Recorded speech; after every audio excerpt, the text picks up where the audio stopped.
Bladder calculus, इसको मूत्राशय की पथरी कहते हैं, मूत्राशय की पथरी इसको बोलते हैं। जैसा कि आपको समझना चाहिए कि जो हमारा मूत्राशय होता है ये हमारी किडनी इस तरह तरीके से है, ये आपकी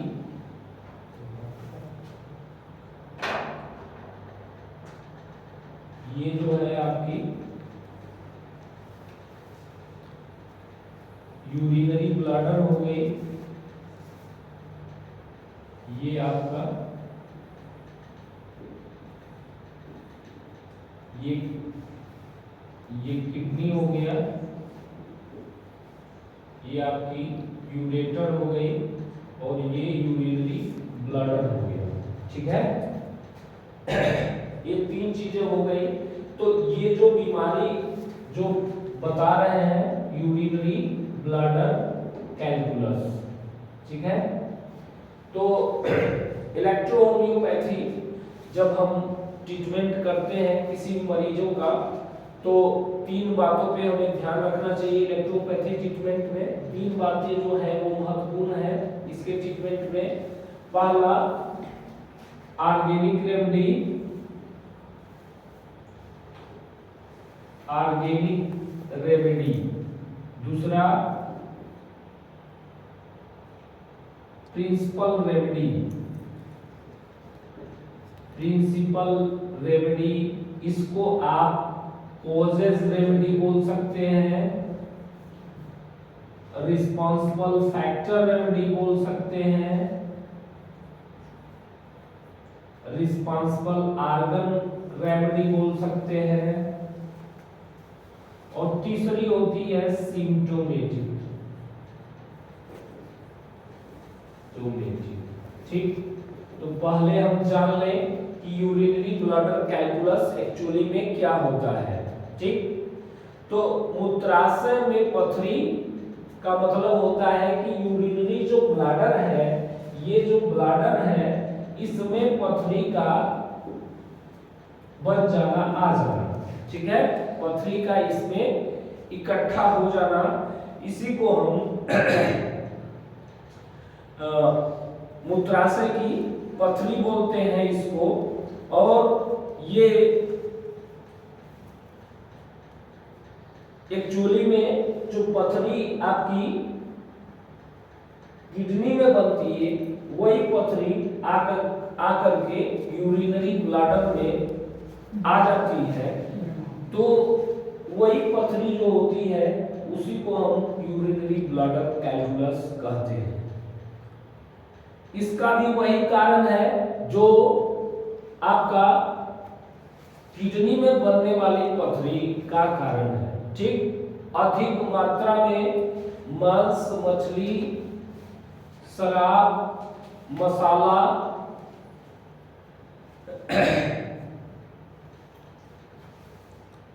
या जीवन शैली का खराब होना, समय से पानी न पीना, कहने का मतलब जैसा कि रीनल स्टोन में कॉजेज है उसी तरीके say that is the causes of the metabolic cause, यानी कि इसमें भी वही कारण है जो मेटाबॉलिज्म का कारण है। लेकिन केवल मेटाबॉलिज्म कारण है ऐसा भी नहीं है इसका। ठीक है, स्टोन का भी केवल मेटाबॉलिक कॉज है ऐसा भी नहीं होता है। ये सब बातें ध्यान रखने का जरूरत है हम लोगों को कि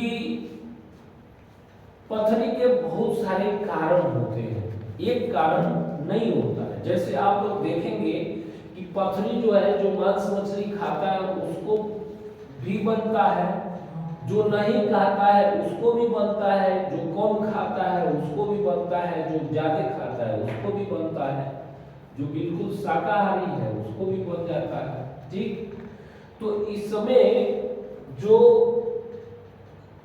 ये आर्गन है वो आर्गन क्या हो गया, यूरिनरी ब्लड।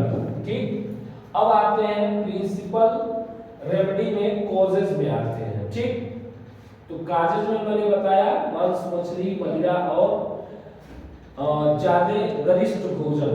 इसके अलावा लाइफ स्टाइल की विकृति, कम पानी का पीना भी कारण है इसके पीछे, ये लाइफ स्टाइल की विकृति है। दूसरा,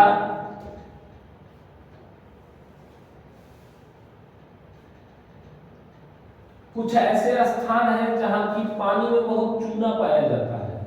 ठीक है, बहुत चूना पाया जाता है उस पानी में, तो उसके कारण भी स्टोन बनता है। वो फास्फेट ऑफ द कैल्शियम वगैरह के कारण, ठीक, उसका ऑक्सीडेट जो है वो बनने लगता है। और जो प्रोटीन के मेटाबॉलिज्म के कारण नहीं होता है, तो उसमें जो है यूरिक एसिड, जो प्रोटीन के मेटाबॉलिज्म ठीक न होने के कारण बनती है ऐसी पथरी। इसलिए हमारे शरीर में पथरी बनने के कई सारे कारण होते हैं उसके पीछे। तो एक तो ये भी होता है कि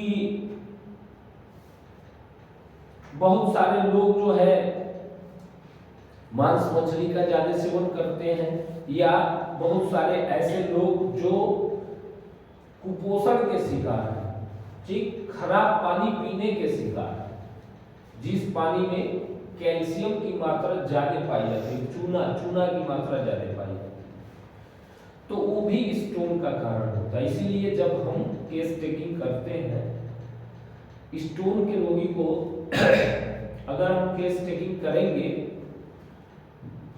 तो उसमें जरूर पूछना चाहिए पानी कितना पीती है, ठीक, मांस मछली कितना खाती है, ठीक, यानी कि उसकी लाइफ स्टाइल इंट्रोगेशन में जरूर आनी चाहिए।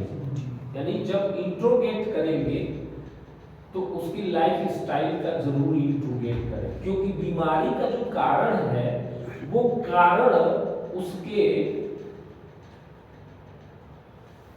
जो जीवन शैली है कहीं न कहीं उसमें छुपा रहता है।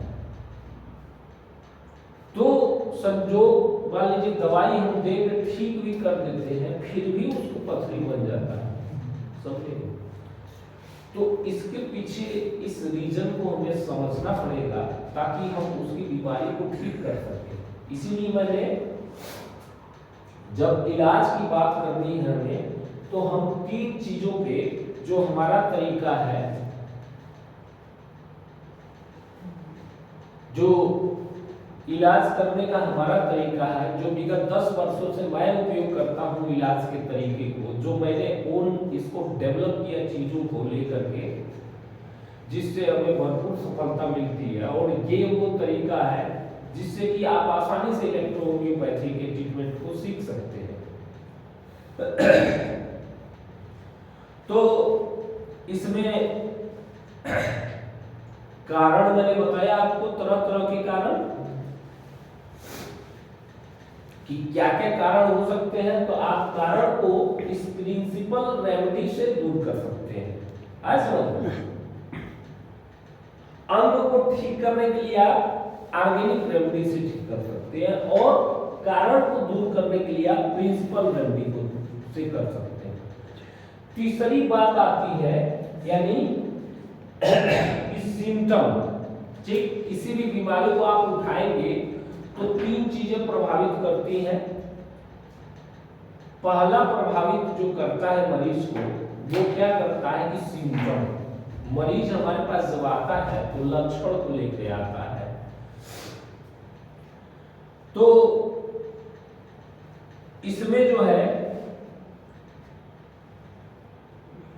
सिम्टम क्या आते हैं, मरीज जो लक्षण लेके आता है, जिससे कि हम पहचान करते हैं उसके अंग और उसके कारण की जानकारी करते हैं। तो इसमें जब मरीज आता है तो बताता है कि पेशाब करने पे दर्द हो रहा है, ऐंठन हो रहा है, पेशाब जो है रुक रुक के आ रहा है, पेशाब खुल के नहीं हो रहा है, या पेशाब के साथ ब्लड आ रहा है, जननेंद्रिय के गर्दन में जलन हो रही है, या मूत्र त्यागने में पीड़ा हो रही है, या पीड़ा प्रारंभ हो गई तो जल्दी से शांत नहीं हो रही।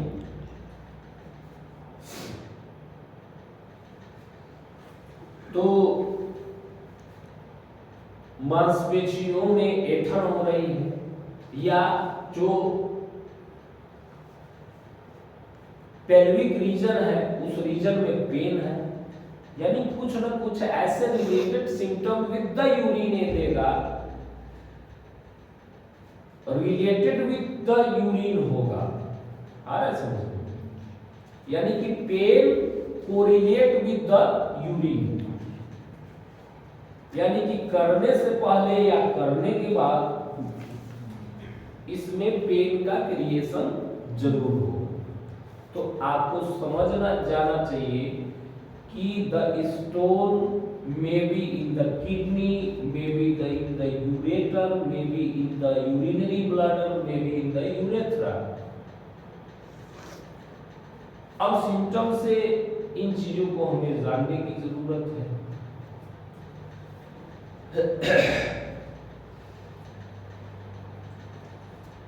तो इसमें हम दो तरह के टेस्ट भी करवा सकते हैं। पहला तो हम अल्ट्रासाउंड करा सकते हैं, या सिस्टोस्कोपी एक होता है उससे भी जान सकते हैं, सिस्टोस्कोपी से, या एक्सरे करा सकते हैं। एक्सरे से भी हमें पता लगता है इस बीमारी का। अगर कोई ऐसा सिम्टम लेके आता है तो इस सिम्टम से हम आर्गन का पता लगाने के लिए या तो हमारे पास स्किल होनी चाहिए, बीमारी को जानने की हमारी बेहतरीन स्किल होनी चाहिए, ताकि सिम्टम से हम कोरिलेट कर लें। ये अनुभव होता है। दूसरा तरीका है कि हम मॉडर्न तरीकों से चीजों को कर सकते हैं, जैसे कि एक्सरे हो गया, सिस्टोस्कोपी हो गया, अल्ट्रासाउंड हो गया, जिससे कि हमें पता लग जाएगा कि पथरी जो है वो आपके यूरिनरी ब्लैडर में है, या यूरेटर में है, या नीचे यूरेथ्रा में है, या यूरेटर या किडनी में है, कहाँ पे है ये स्टोन। ठीक है, तो इससे हमें अंग का पता लग जाएगा। आए समझ में? तो जिस तरीके से आपको बीमारी का पता लगाया आपने या बीमारी को जाना, उसी तरह से इलेक्ट्रो होम्योपैथी चिकित्सा जगत में इसका इलाज भी है। ठीक, ध्यान से जब चीजों को करेंगे तो आसानी से इलाज किसी भी मरीज का आसानी से कर सकते हैं। जो पिछले 10 सालों के अनुभव से मैंने इकट्ठा किया इस चीज को, कि कैसे आसानी से एक पढ़ने वाले छात्र या जो चिकित्सक है वो कैसे इस चिकित्सा पद्धति को आसानी से कर सकते हैं, जिससे कि उनको आसानी से इस चीज का लाभ मिल सके। तो पहली चीज है कि आपकी जो आर्गन हो गई, आर्गन तो यूरिनरी ब्लैडर की जो हमारी रेमेडी है वो क्या है। ऑर्गेनिक रेमेडी में भी मैंने दो तरह की रेमेडी बताई है, दो तरह की है, फंक्शनल और स्ट्रक्चरल। ठीक, तो यूरिनरी ब्लैडर में कैलकुलस है, तो रेमेडी फंक्शनल यूरिनरी ब्लैडर की क्या है, S2 है ना, और इसकी स्ट्रक्चरल रेमेडी क्या है, C2। ठीक है, ये हमारी ऑर्गेनिक रेमेडी आ गई।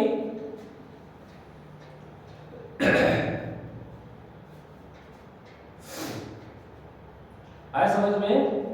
ये हमारी ऑर्गेनिक रेमेडी आ गई। दूसरा आएंगे क्या कि principal remedy. Principal remedy means कि कॉज में आपके कॉन्स्टिट्यूशनल रेमेडी भी आती है एंड अदर कॉजेस भी आता है। यानी इलेक्ट्रोपैथी में रोग का कारण जो माना गया है इम्बैलेंसी ऑफ द कॉन्स्टिट्यूशन। कॉन्स्टिट्यूशन प्रकृति का बिगड़ना ही रोग का कारण माना गया है। बट और भी जो कारण है वो प्रिंसिपल रेमेडी में आपके आते हैं। तो जो कारण है आपका मेटाबॉलिज्म जो है वो रीजन है ड्यू टू मेटाबॉलिज्म। तो पथरी को जो हम कॉज पे जाएंगे तो कॉज पे आपकी आ जाएगी जो कारण वाली रेमेडी हुई आपकी लीवर। ठीक, यानी कि रिस्पॉन्सिबल ऑर्गन इसमें क्या हो गया, लीवर एंड किडनी है। दो ऑर्गन इसमें रिस्पॉन्सिबल मिल सकते हैं। या काम को तेजी से बढ़ाना है तो और भी अभी मैं आगे बता रहा हूं उसको। तो जो रिस्पॉन्सिबल ऑर्गन है इसका, यानी जो कारण है, जो फैक्टर है वो क्या है, लीवर है ड्यू टू मेटाबॉलिज्म। तो लीवर की रेमेडी क्या हो गई, S5 C5। ठीक, F1। और ये जो यूरिक एसिड है या जो चीजें घटती बढ़ती है वो कहाँ घट बढ़ रही है, ब्लड में घट रही है। ठीक, तो रक्त को शुद्ध करना बड़ा जरूरी होता है इसमें। ठीक, तो S5 C5 A3 और F1। ठीक है,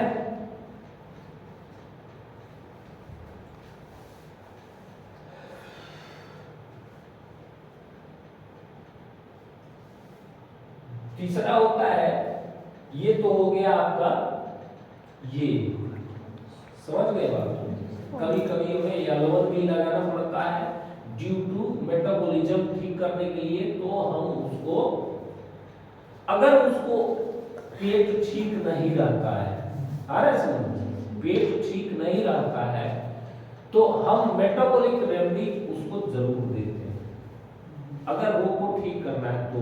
ठीक, यानी कि इसमें S1 एंड L1 खाने से पहले, S10 और A3 खाने के बाद। आया समझ, दैट डाइजेस्टिव सिस्टम को ठीक रखने के लिए। ये मेरा अनुभव है।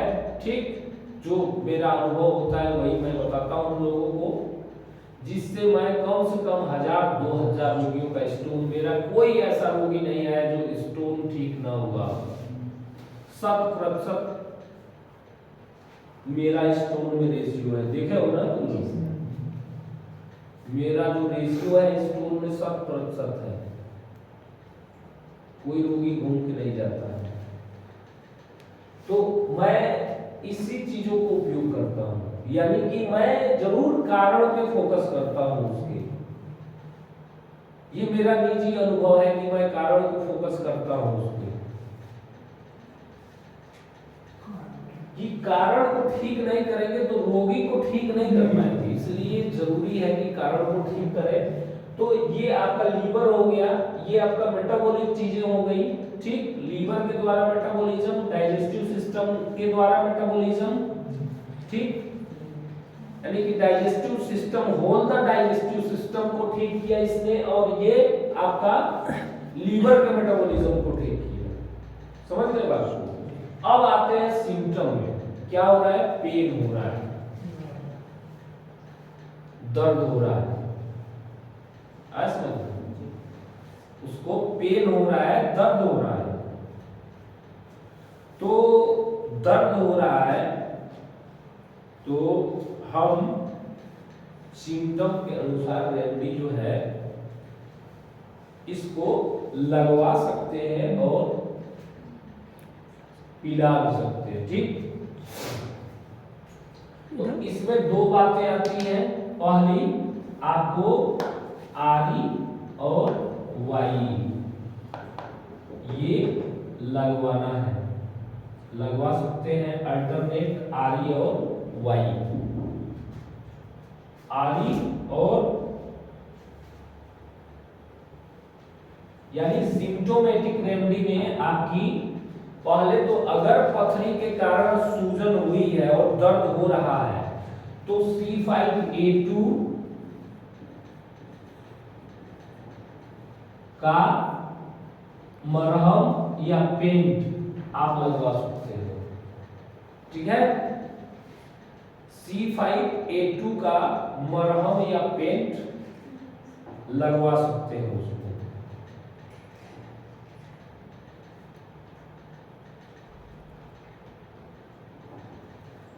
दर्द लेके रोगी आया तत्काल उसको WE पिलाइए, ठीक, राहत मिलेगी।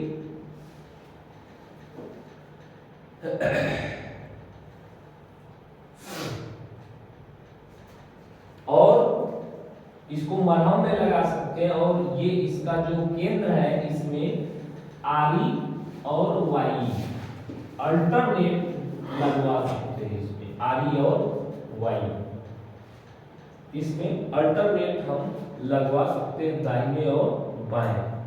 ठीक,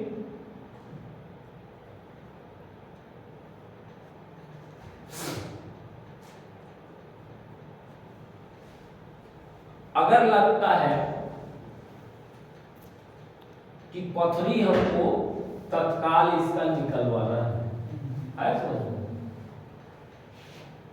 जल्दी, तो C6 की सूखी गोलियां समझ लो, C6 की सूखी गोलियां आप लगातार इसको देंगे,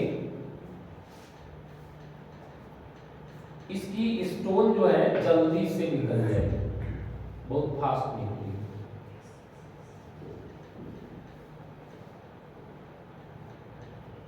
ये पूरी चीजों को जब आप करेंगे तो आसानी से यूरिनरी ब्लैडर कैलकुलस को आप हल कर सकते हैं। सैकड़ों मैंने यूरिनरी ब्लैडर कैलकुलस को निकाला है 3 दिन से लेके और 15 दिन और 1.5 महीने के बीच में मैंने यूरिनरी ब्लैडर के सैकड़ों केसेस को ठीक किया है। इसी फार्मूले को मैंने उपयोग किया हुआ। ये मैं क्यों उपयोग किया हूं, मैंने कारण को भी बताया कि मैंने उपयोग क्यों किया। ठीक है, इसके पीछे मेरा साइंस क्या है, मेरी लॉजिक क्या है। ऐसा नहीं है कि कोई मैं ऐसा हवा में आपको चीजों को बता रहा हूं, यानी कि इसके पीछे जो हमारी लॉजिक है चलाने के पीछे इन औषधियों के, ये भी मैंने आपको बताई ताकि किसी भी रोगी का आप औषध चयन करना चाहें तो आप इसको कर सकते हैं। आने वाले समय में हमारे YouTube चैनल पे हर एक डिजीज की जानकारी और उसकी औषधि का ज्ञान जो है वो मिलेगा। ठीक है, यानी कि जितनी भी बीमारियां हैं इसी आधार पे हम कैसे चयन करते हैं इन रोगियों में, इसको हम हमारे चैनल पे देख सकते हैं इसको। तो इस तरीके से आप रोगी को आसानी से ठीक कर सकते हैं। रही बात डोजोलॉजी की, एक बात आती है कि डोजोलॉजी अब इसमें क्या दे। ठीक है, तो डोजोलॉजी जो है, dose should be inversely proportional to severity of the disease, यानी कि रोग की गंभीरता के समानुपाती होना चाहिए आपका डोज। यानी जितनी भूख लगी उतना खाना जो है, ये जो है मानक है इसका किसी भी चीज का। तो बहुत क्योंकि स्टोन आके आपके ब्लैडर में फंसा हुआ है, तो आप इसकी जो मात्रा है, कभी भी मेटाबॉलिक रेमेडी को आपको D4 में चलाना है, ठीक है। इसको थर्ड डाइल्यूशन से लेके और फर्स्ट डाइल्यूशन तक कर सकते हैं रोग की क्रोनिसिटी के आधार पे, ठीक। इसको भी आप सेकेंड और फर्स्ट डाइल्यूशन रोग की क्रोनिसिटी के आधार पे कर सकते हैं, ठीक है। और ये लगाने वाली आपकी D4 में ही बनेगी, ये भी आपकी D4 ही रहेगी, ये भी आपकी D4 ही रहेगी, S66, ठीक है। धीरे धीरे आप चेंज करना, डोजोलॉजी भी सीख जाएंगे। जो चलाने का तरीका होगा औषधि का, कई बार हमारे चिकित्सक चूक कर जाते हैं कि चलाने का तरीका उनको मालूम नहीं होता है। एक तो हुआ डोजोलॉजी ऑफ द रेमेडी, दूसरी होती है डोजोलॉजी ऑफ द पेशेंट, यानी कि रोगी को औषधि कैसे देना है, ऐसा। तो अगर उसको दर्द ज्यादा हो रहा है तो जो भी आपने चयन किया है रिपीटेड इन द डोज,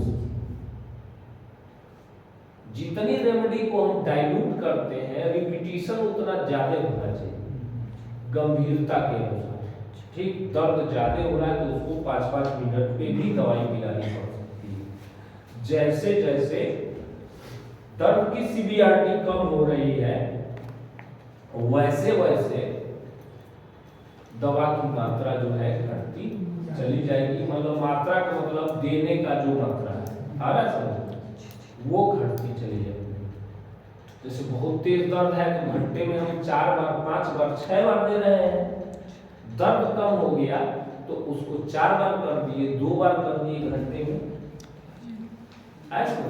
तो इस आधार पे हम जब देंगे तो रोगी को 100% आराम मिलता है, समझ गए। ये आपकी metabolic, liver, digestive system, urinary bladder, फिर सिम्टम,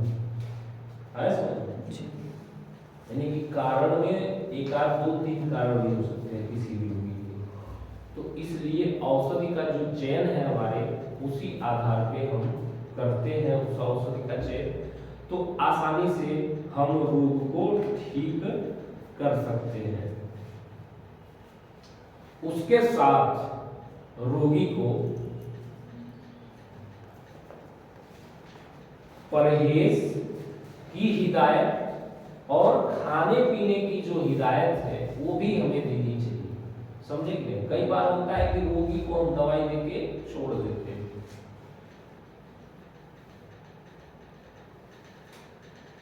तो पहली चीज कि उसको उम्र के अनुसार पानी जो पीना है 4 से 5 लीटर पानी की आदत उसको हमें डलवानी पड़ेगी, ऐसा समझ। दूसरा, उसका जो खाने का जो हैबिट है वो बदलवाना पड़ेगा। जितनी भी प्रोटीनियस डाइट है उसको बंद करवानी पड़ेगी, मतलब कि जिसमें हाईली प्रोटीन है, मांस, मछली, अंडा, पालक, टमाटर, ये सब चीजें, राजमा, पनीर, ये सब चीजें हमें बंद करानी पड़ेगी। गरम मसाले, गरिष्ठ चीजें,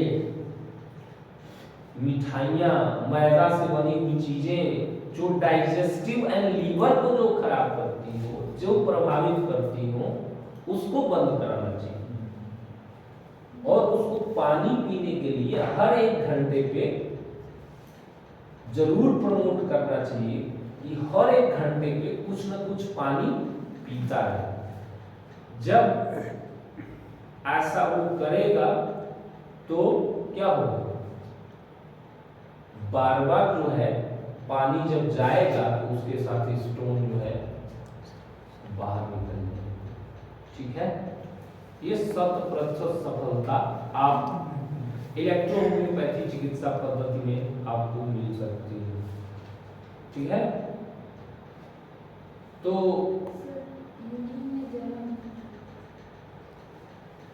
अगर जलन हो रही है, इसमें यूरिन में जलन हो रही है, बर्निंग हो रही है, तो आप जो इतनी दवाइयां हैं इनसे भी जलन खत्म हो सकती है। C2 ऑलरेडी जलन को कम करती है। उसमें हम C17 कभी कभी यूज करते हैं जलन में, ठीक, बर्निंग में। सूजन अगर आपको लग रही है तो हम C2 के साथ A2 भी जोड़ते हैं, यूरिनरी ब्लड, ठीक है, C2 के साथ A2 भी जोड़ते हैं कभी कभी जरूरत पड़ने पर। इसलिए इतनी औषधियां बताई गई क्योंकि कारण के आधार पे बताई गई।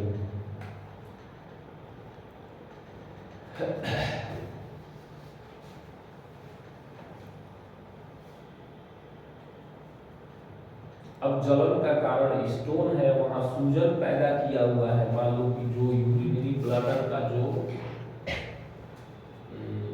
मेम्ब्रेन है उसमें इन्फ्लामेशन किया हुआ है, तभी तो जलन होने लगे। तो उसके लिए C2 है, A2 जोड़ सकते हो उसको, जो सूजन को कम कर देगा, जलन खत्म हो जाएगी, ठीक है। तो इस तरीके से आप स्टोन को ठीक कर सकते हैं इलेक्ट्रोहोम्योपैथी ट्रीटमेंट, इलेक्ट्रोहोम्योपैथी चिकित्सा कार्य। आगे और देखो